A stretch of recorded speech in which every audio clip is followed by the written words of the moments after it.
Okay, this is 201, week 7, part 1. I did decide to do some more Kafka. I wasn't originally going to do these Kafka stories, but it's barely worth explaining.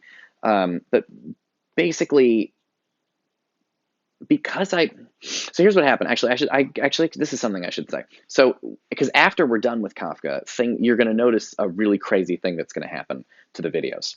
Um, I'm going to do some Kafka stuff for the next 2 weeks, but after that, you're going to see. Um, After that, what you're going to see is the class.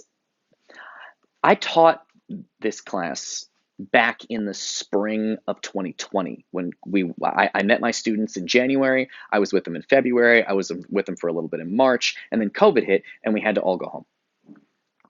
Um, the and we had to all go home. And then I had to teach from home, and I had to figure out how to teach from home because I didn't know how to do it. I had never taught online before, and once this is over, I will never teach online again.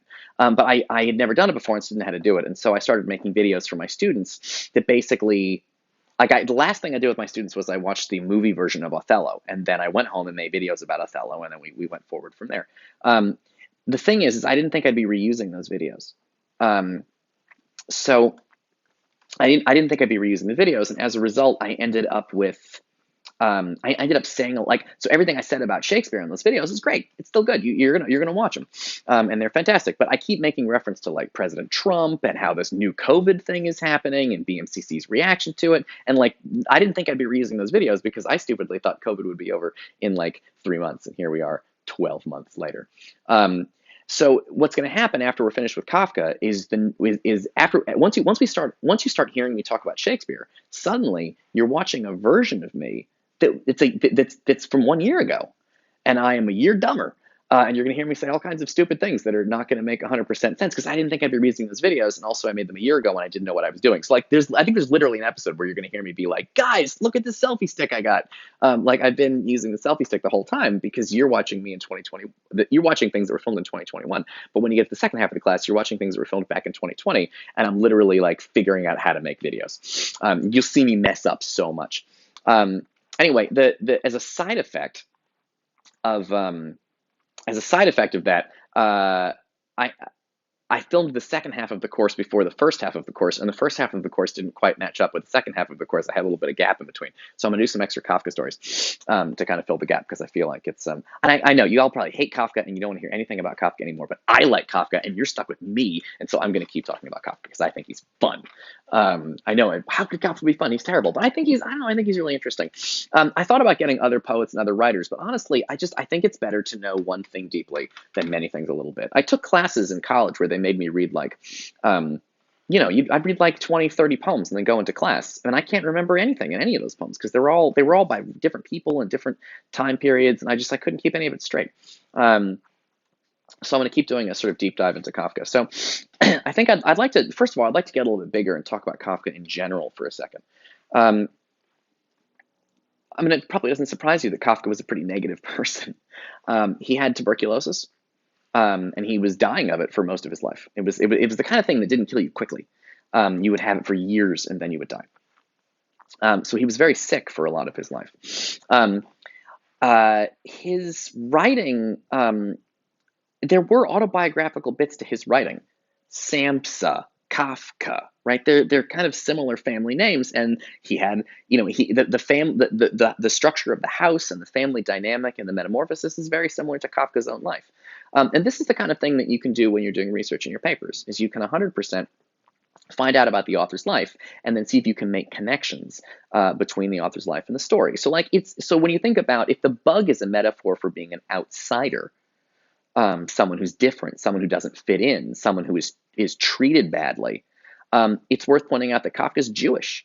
And like, I think that was how a lot of his fellow countrymen saw Jews. And of course, this is happening, Kafka wrote the story in 1910, but it's not long after he's dead that the Nazis start to take over, and all of his sisters and family members were all killed in the concentration camps. I mean, he died of tuberculosis right before that, and like, kind of lucky for him actually, because it would have been a lot worse. So certainly, and his negativity, I think a lot of that comes from that. Although I think it's important that just because Kafka feels pessimistic doesn't mean we need to feel pessimistic from reading his writers, or from reading his writing. I actually think Kafka makes me feel hopeful because I'm happy to live in a world where such good things are written. Um, Kafka has a really good quote that I want to read to you um, about books. I think it's one of my favorite quotes I've ever heard anyone say about books, and I don't have a good copy of it, but I'm just going to let you see it here. I think we ought to read only the kind of books that wound and stab us. If the book we are reading doesn't wake us up with a blow to the head, what are we reading it for?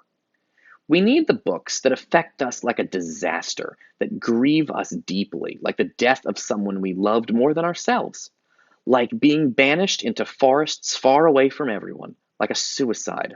A book must be the axe for the frozen sea inside us.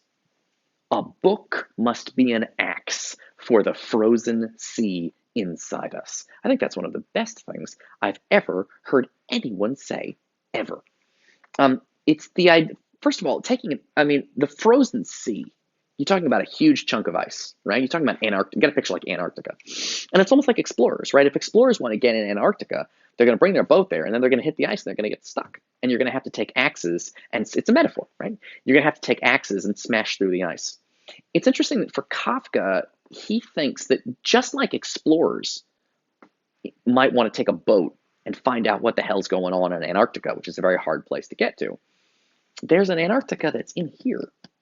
Um, and just like Antarctica, it's unknown to you. There are things in here that you don't even know about yourself. And that reading books is like taking an axe to break up the ice so that you can find out what's in there and explore not a country in another place, but explore in here.